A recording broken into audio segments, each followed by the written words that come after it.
Fight কোনি fight, সেটা আজও আমার কানের কাছে ঘোরে। আমরা বলতাম যে we are mother's little soldiers. কি নিয়ে পড়াশোনা করলে? আজকে উঠবে শুনলে রাষ্ট্রবিজ্ঞান। তুমি আর যে হওয়ার জন্য কি করেছো, কি পড়েছো, এটা একটা ফরএভার লার্নিং প্রসেস। একদম।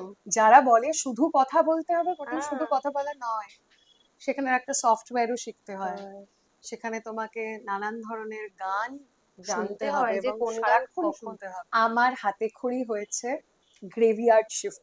গ্রেভিয়ার্ড বলতে হচ্ছে রাত 12টা থেকে ভোর 4টে। আমি হচ্ছে ইউএস এরও জব ছিলাম, ওখানে সানসেট সামোসা বলে একটা শো আমি হোস্ট করতাম। এখান থেকে যতই এআই চলে আসুক না কেন, আই ইজ মি, আর আমি যেটা করতে পারি সেটা অন্য কেউ করতে পারে না। সেটা সবার ক্ষেত্রে ইন্ডিভিজুয়ালি সেটা সত্যি। I am happy because I chose this life for myself. আর রেডিও এমন একটা জায়গা যেখানে তুমি প্রতিদিন সেই ফেক কোনো বিষয় আশয় করতে পারবে না। আমি বরাবর বলেছি আমি লাজবন্তী হিসেবেই পরিচিত হতে চাই। কেউ একজন তার মায়ের পরা হার আচ্ছা আমাকে দিয়ে গেছিল। ভালোবাসাতে কোনো ফর্মুলা নেই। ভালোবাসা ফর্মুলা আছে। কি ফর্মুলা? রেসপেক্ট। ধাক্কা খেয়েছো নিশ্চয়ই। সেটা তো ছোটবেলা থেকে খেতে খেতে আসছি।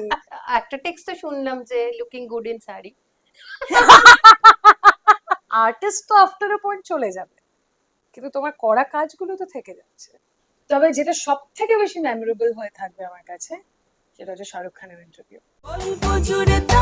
শুরু হলো আবার বৈঠকে